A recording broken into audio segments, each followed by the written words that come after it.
ole voin hi September ni kwa sang ni som ni le pali ani a ramrikon le central zelveng le sakor tu chhun in kar hi tihian hmatlan mek ani a chuan tuna hianin kong block mek ani a hei tihian kan han phei zel chinanga sawt lai sonin kong block ani a nilengin kong block tur ani a ei kan hriat dan chuan kan lo hre sual deuh ta ni chuan thu hran ni sela chuan sawt lai sonin central zelveng uaime president kong laia lo thu vung mai hei ten kong an lo block ani ten an hmalak na hi aro pui hle mai chuan natlang hi rei tak kan tilang thei don lova kan va en zuayanga rei lo te chuan kan let le don ani chuan cái ni hi voin ni big hi diesel hi kan har sa em maya kan han ka chuak ta hri lova tian eng tin nge natlang hi an khosak o relo te an thlir zuai anga chuanin petrol pama anin tlar dan vel te nakina kan zuk lop tura ngai ta ila khi lai khi nan lo thok mek to natlan na hmuna natlang ve man tak tak silo kal te po hi en thakun oma ko in thai chu hei soile soinu diesel te kan nei lo wangin kan motor te po a che chuak ve thei ta si lo wa chu wang chuanin a sual pui te hi kan tilang zuai anga chuanin kan le tanga soyang deuh khanin petrol kan lam tanga te po kan kal lo na ni diesel te kan zonga diesel te kan chu ni chuanin natlan le ma sak tera motor te nen te po kan che chuak le thei tura ngai tai la so lama kan thei tlang chinang rei lo te so lunga lum lian khop mai tiang lai vel hi ti hian no mar zui to mai am so sat lama po sonin an lo om cheu mai engama chena ain thla hun om khop mai thla han lak vel te po hi ten lo thok lei mai ta hian hei uro ta te JCB po natlangin lo thok chuak le a loi si bakeri JCB khane hei zaw po a phone lo en uluk khop mai hei natlang hi rin ai nan lo chuak thak khop mai hei bak zu kan tlang phei lo mai anga chu kan natlan ve thei lo na chan diesel kan nei lo wanga kan natlan thei lo na chan kha tuna hian petrol pump lampang kan zukal le chin don ani ole ti hian motor hi an ron chua chho to a nileng tak hi chuan an block don lo neng gas puru don kala ta konin rora puru don ron kala cái ni hi diesel zongin kan suk thla anga chuanin kibit te po kan lot na lo don ani diesel te kan mutura anga ila yan ka han let le me ka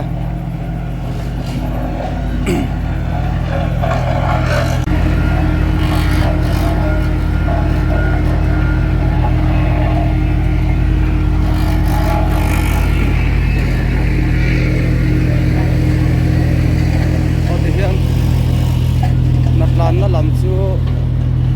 kan kal san free phot dona khut lai tang kon kong an block a engamatia han mo zual pui le ilo vel da chu an su le zeu thin ani mel an kal son phot anga ke ni chu ole diesel kha leng pui lama a om lo kan han phone a ma se leng pui lam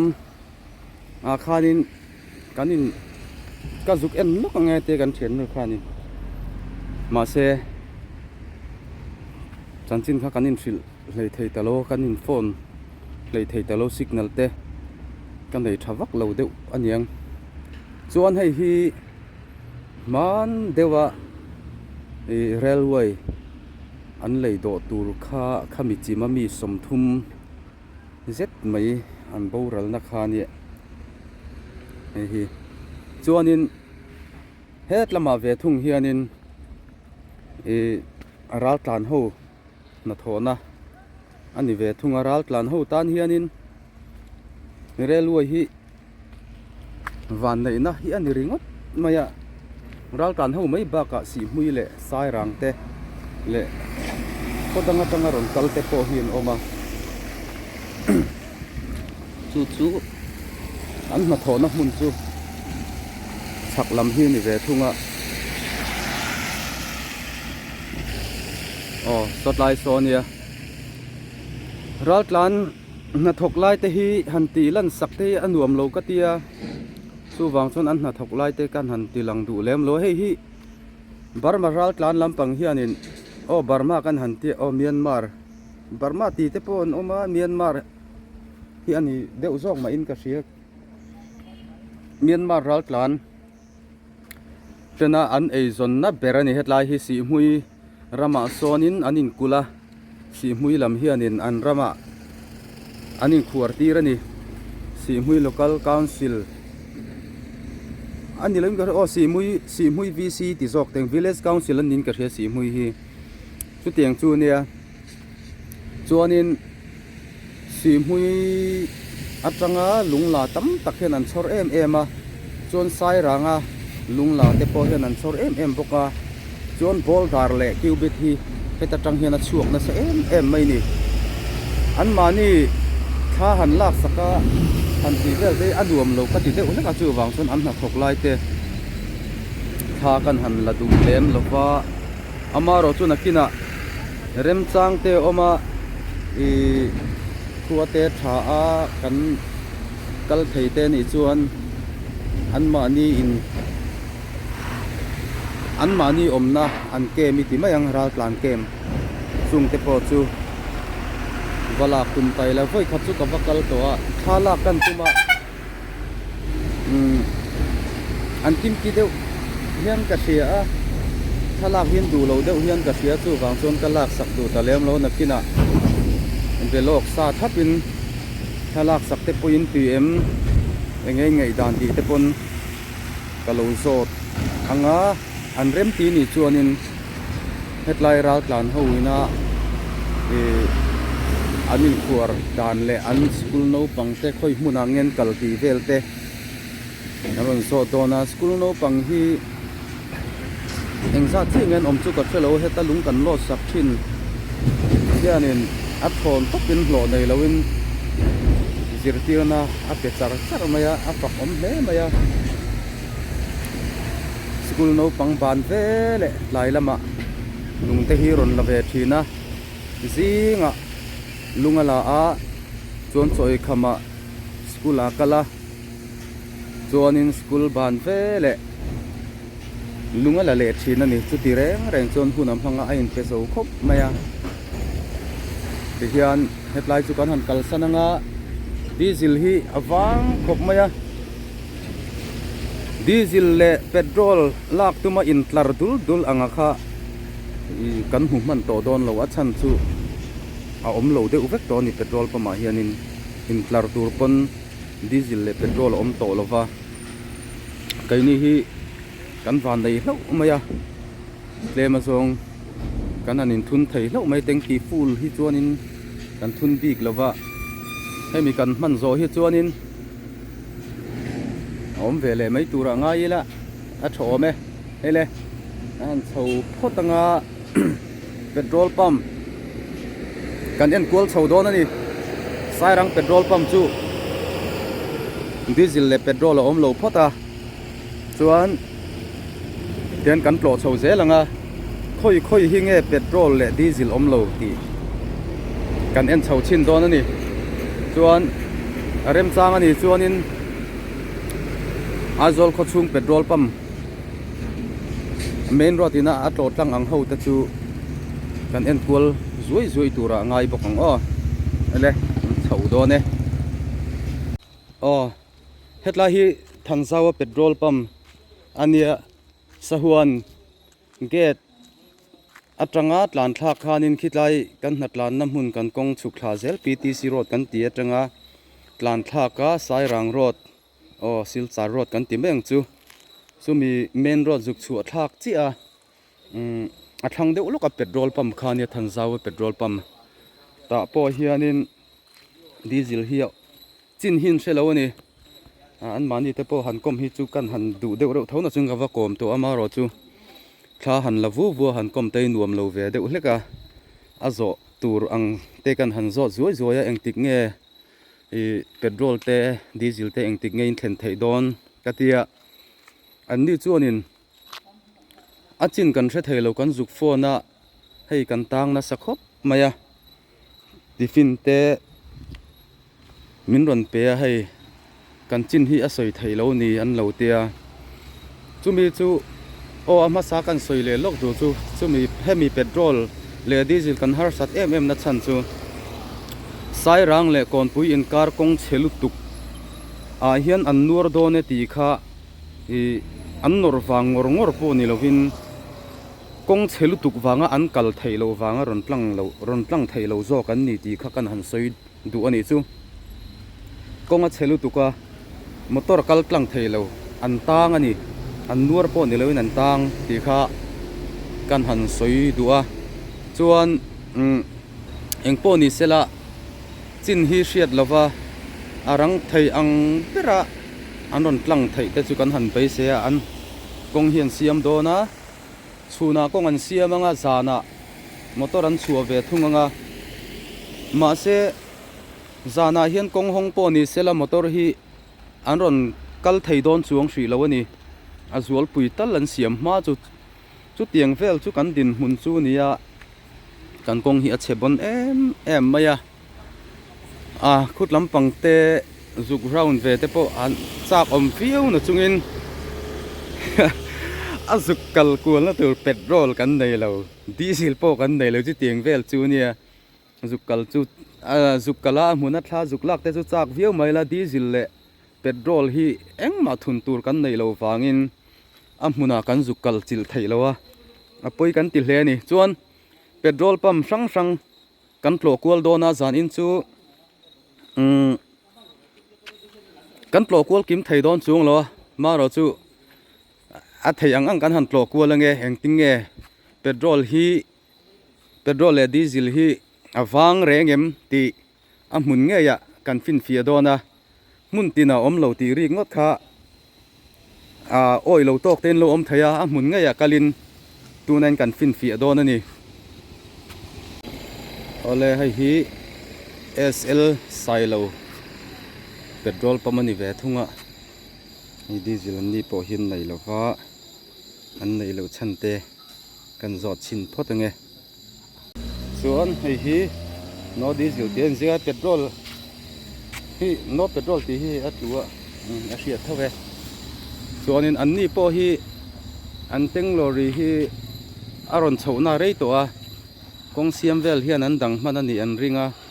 aron thlen thei hun hi an felowa 24 ve thon nia thlang nen khan 24 an nia an ni hi chu ti hian 24 an ni na hrim hrimah hianin petrol le diesel nei lo ma se an tlei var don tho ani an ni po hi biang na kan han nei zak ma se i an hmel han ti lan vu an tong te i han ti lan vel kha kan han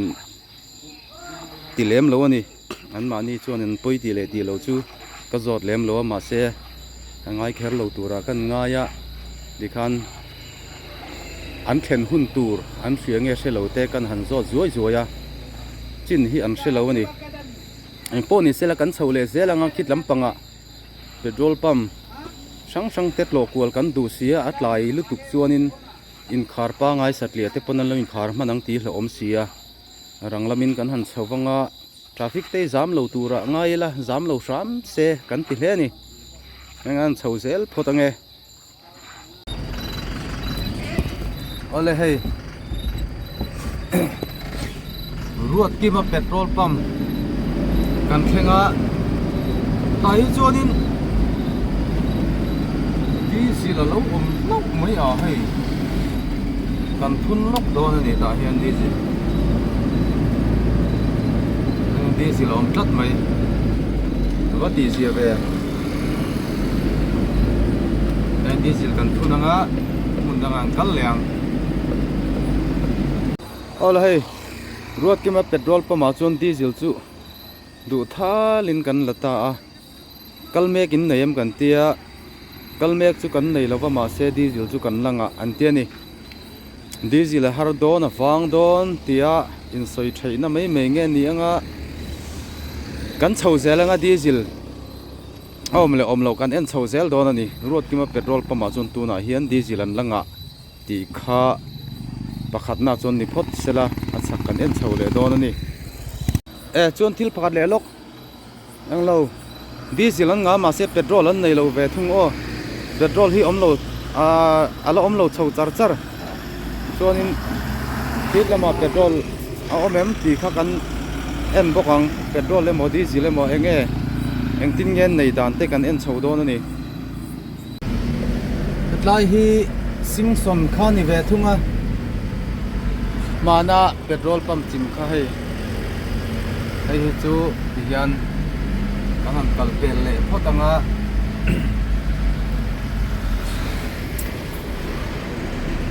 ron achaka lalboi khi nge an kan en chho le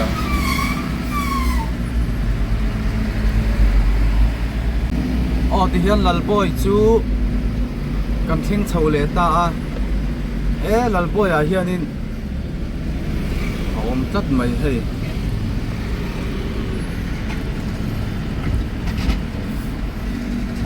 lalboi a hianin diesel oma petrol po omani hei kan zot lokang an dei dan ti hian lalboi po kan thleng chawen che hei burin alak thei lo tin an tara petrol an nei lo mi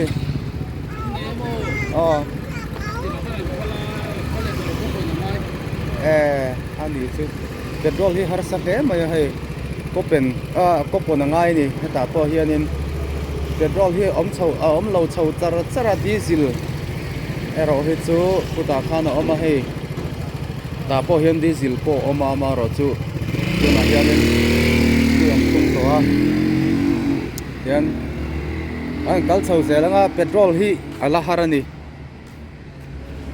lalboya po hian petrol hi kopon tel lo chuna la phei to lo ni chuan achak kan chho le zelang chho le zel photango heta hi rang pa na petrol pump ani ve thunga hei hi chu no diesel pon tar lem lo khoi hian thung tapa in khar ve pa ngai nge nenga in khar hi la hun lo ni diesel an nei lo wanga hetia khui pothin ni mai theya hei hi diesel le petrol an nei lo aniang tuna hen ala ma ang renga in khar ala hun lo ni danga chuan tunang huna hen an line khar lo ani chuwang chuan petrol le diesel an nei lo wanga in khar an ni du hmel riawa chuan petrol le diesel hi aple ka zuaran oma license nei lo ten lo ni takin thate bo kalak sak du lo ani ti hian bong kona tangin ram hun lampanin kan tlan phei le meka are angreng khop mai hai nghe mồm gì này tôi nằm hôm nay hết cho nên anh xin nuôi dễ khá như tiếng lại pin bel để bỏ hết sinh hiểm rèn khóc mấy hết lại hi giờ nghe nó petrol pump anh ấy về thung à ram hun anh ấy to này hết lại hi chuan anh ni po hi anh in khar hun anh ấy lova anh in khar to a chan chu petrol le diesel an nei lo wang ani so ta so nan para petrol le diesel an nei lo ni an ni po hi ni hian kan phei zelanga so ta son petrol pump ram huna vek hianin ala om boka chungte po chu kan le en phei le anga hey petrol la tura in tlar na samaya he khai headlight chu oh so aron in no lak lo tat mai a ngoro ang tinge kan tiang cái ngầm ô cần việc lệ đôn xin anh nhé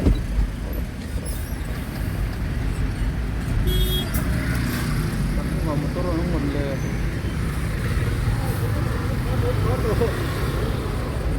Karon việc lúc đó nó Karon việc lúc đó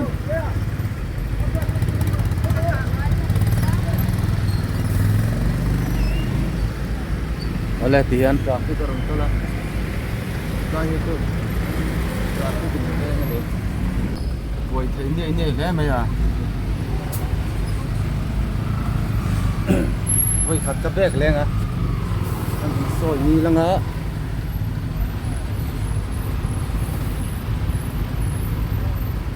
kan so ini lang ah thang lam ni kabek tu lo ah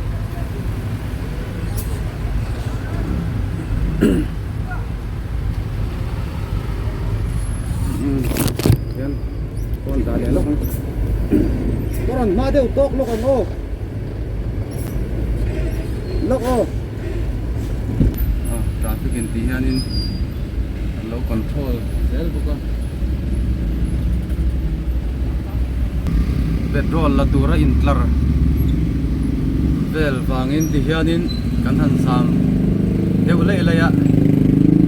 petrol hi om lo chho deu char chara a om ve thawe petrol mà mò na sang thì hiện nay tlar vắc mày à lâu thấy lâu nè ông na mua nãy cho nên tlar lâu thấy lâu à hiện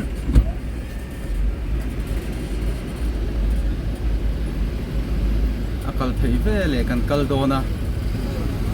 thế này petrol pump mình hi các bạn sẽ mấy lâu rồi ram hum petrol pump hi cần tìm mấy sẽ là cần chuyển hậu hiện nên anh mình tập hi cả lâu sẽ làm lâu à tại hiện chọn petrol chu ấm nghe này hiện lên line flat mày ạ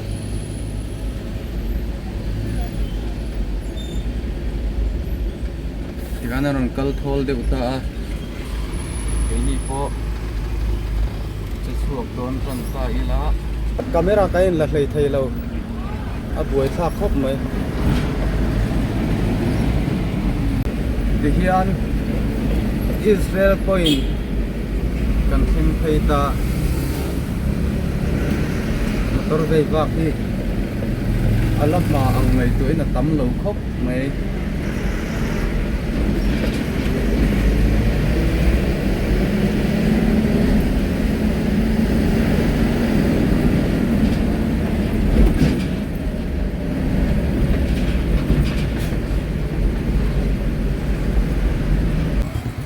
thì hiện sau thì nó trăng chuanin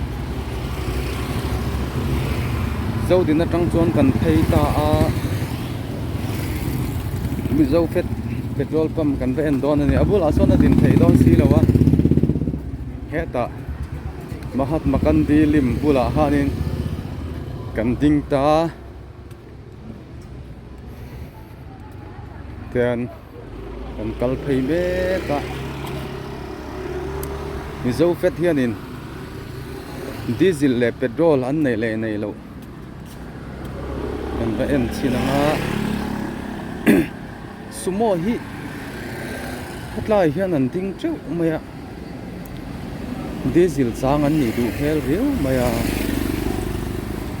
enge mun don ni zan dang a tiang hian an ding ngai lo ma khop mai te ma motor thol deuh huna in on to mai don nia ti in anin sil nge mun chu ka tia chuanin hei vana pa hol kan theng khaya petrol pump chu lo eng ut maya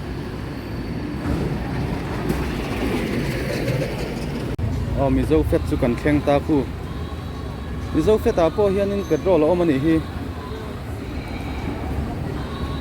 mase ko pun tho ani du hmel rio mai he ble ta lai anom nual mai boka petrol pump bula hianin hian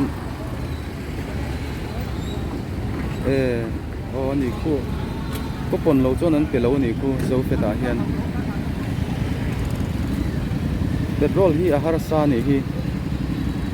mun khata chi petrol pump kan kal to na hawa chuanin mun khata chi petrol ala omani chu po anin tlar na sakhop maya chuan hetlai po hi petrol chu oma diesel po oma ma se ko pon lo chona theilo ani chu hetlai an thil tar ku en sin lok teng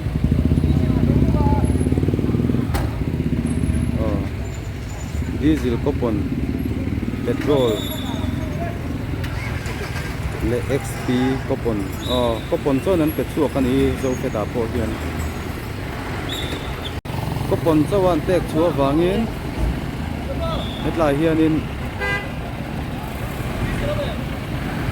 ko pon angai sumo pon ron mamo he maya na se ko pon tel lo chona lak thei lo ni ta kon kong lai takanan tar le aku diesel le petrol hi zo feta pon ko pon angaya ti hian i atlang pui chu kan feto ta thoba mun dang chu kalkual to lo mayang ain ang deuh phek tho to chon ka hria emi chin hi du tok phot tila ti hian i oil lampang kan harsat dante le mipui na kan momo na asan ziate tikha chuanin alang to tho chon ka hria emi chin a hianin du tok to phot mayang ti hian a black in a sira henan lei lui mai ni ale to phot meng o zanin atang chuan du tok phot mayang